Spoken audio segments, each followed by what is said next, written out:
My name is Adam Graham. I'm 24 years old. I was headed down a terrible, terrible road that started all the way back from middle school. Started with different stages of violence and fights, and that led to drug use. And as high school came along, when somebody heard the word Adam Graham, they didn't, they mumbled underneath their breath, "Stay away from that guy," or "that guy was bad news." And for a long time, I wanted that reputation, but I didn't want it no more after I got it. But by then at that time, I thought it was way too late. Started getting more involved in drugs, and mostly, just pot and maybe speed pills, and then went to college and thought that I was headed down a good path, and I had a good knowledge for cars, and I went for college for cars, and got married and had twin boys at the age of 20. And by then, I thought I was living a pretty decent life. There was something I was missing. There was something that wasn't there, and I didn't know what it was at that time. I met a guy who introduced Percocets, which was a heavy pain pill, and then it led to Percocet 30s, and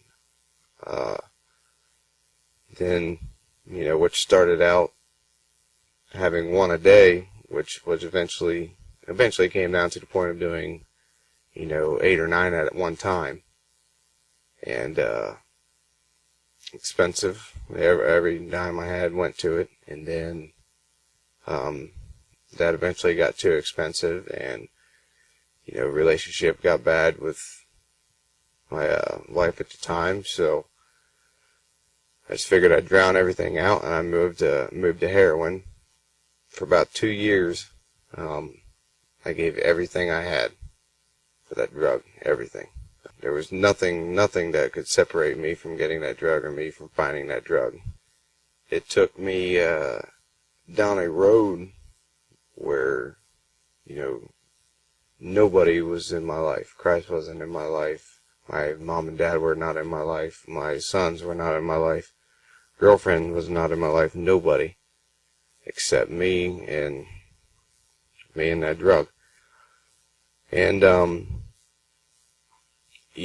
of 7.5, 8 months ago, it led me down a road to where I had a gun on me 24/7. It was always loaded because I was choosing to rob. I had no thought process in my mind telling me that this was bad.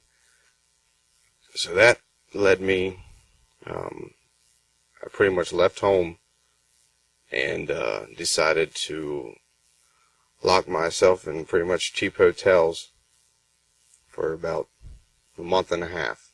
And I ended up getting another warrant out for my arrest. And, finally, I had enough of the life that I was living. I had enough of choosing to do the stuff that I was doing, but I was too scared to, move forward. I mean, I was by myself, surrounded by large quantities of stolen money and stolen goods and drugs and alcohol, and in a $30 a night hotel. At that time, it seemed normal, and it seemed that was the road I was going to live. But I made a phone call to my parents, and at the time, I thought that it was going to pretty much be a suicide note to my parents, just telling them that this was going to be it. I ended up telling them the road of the hotel that I was staying at, and Well, needless to say, they contacted the police and in Franklin County, and they came to the hotel where I was at. And at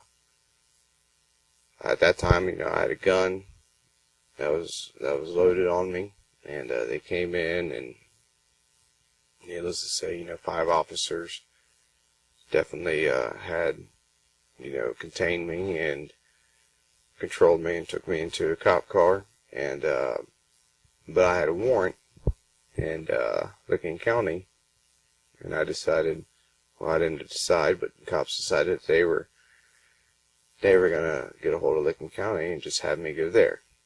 The detox was taking place, and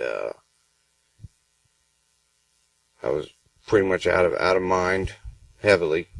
But late Tuesday evening,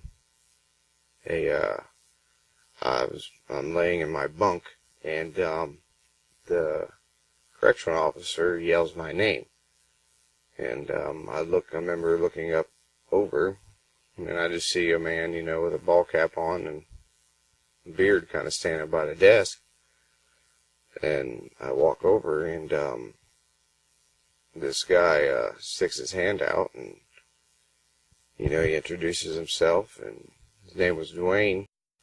He had been involved in a church in North that my sister was currently attending, and her family, and my brother-in-law, and my grandma and grandpa, and he got wind that I was in there through some family members, and this guy, Dwayne, he took the time out of his day to come and sit down with me.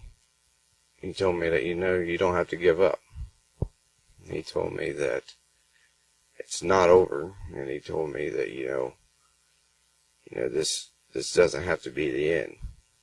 Growing up, I was always involved in church. I used to play and sing gospel songs at church growing up, but at that time I pushed God so far out of my life that I've forgotten completely about him, and he offered to give me a Bible, and I accepted it, and he offered to give me a couple books to read. I read them, and then I remember that, and I know my memory's still kind of blurry from years of drug use, but I know that he wanted to say a prayer with me, asking Christ into my life. And I think it's June 22nd or June 23rd. I asked Christ back into my life, and I haven't looked back since. I have over half a year now of sobriety, and that's the first time I haven't gone this long without touching drugs or using drugs since the first time I picked them up when I was probably 15, 14 years old.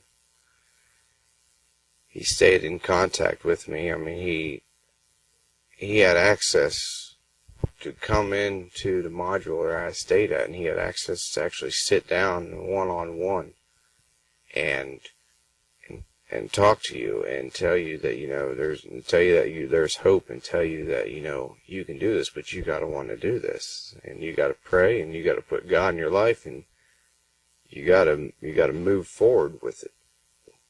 I had a sibling of mine, a sister, who decided to take me in and take me to Newark and stay with her and live with her in Heath. And 2 months before, a month prior to that, I was in a rehab, and a month prior to that, I was in jail. And then here she is taking me in, and she was just, I know that there were quite a few people that were telling her that, you're making a terrible, terrible, terrible decision. But, that's a family member, and I love her to death, for doing what she done. So I continued to remember what Dwayne said. I continued to read out of the Bible. I continued to, go to multiple different churches, and I prayed every morning, prayed every night, prayed during the day. I did what I needed to do to keep going. And at first, it was something that, I had to think about doing. It was, you wake up, well, I ate breakfast, okay, well, let's say a quick prayer. And now it's something I don't think about even doing. Now I wake up and I do it. It's like I have glasses, and I wake up and I reach for my glasses. I don't think about it. It's just a natural reaction that I have now. I mean, because of me accepting Christ in jail with an individual, named Dwayne, because of that, and because of prayer, and because of family, and because of, the grace of God, every day as I go on, I wake up and I get ready for work, and I go to work, and I'm driving home, and then I get my children, or I see my girlfriend, and even after all that stuff, that goes on, that's very, very important to me. I got Christ in my life to help all that possible. I can see all that possible through him.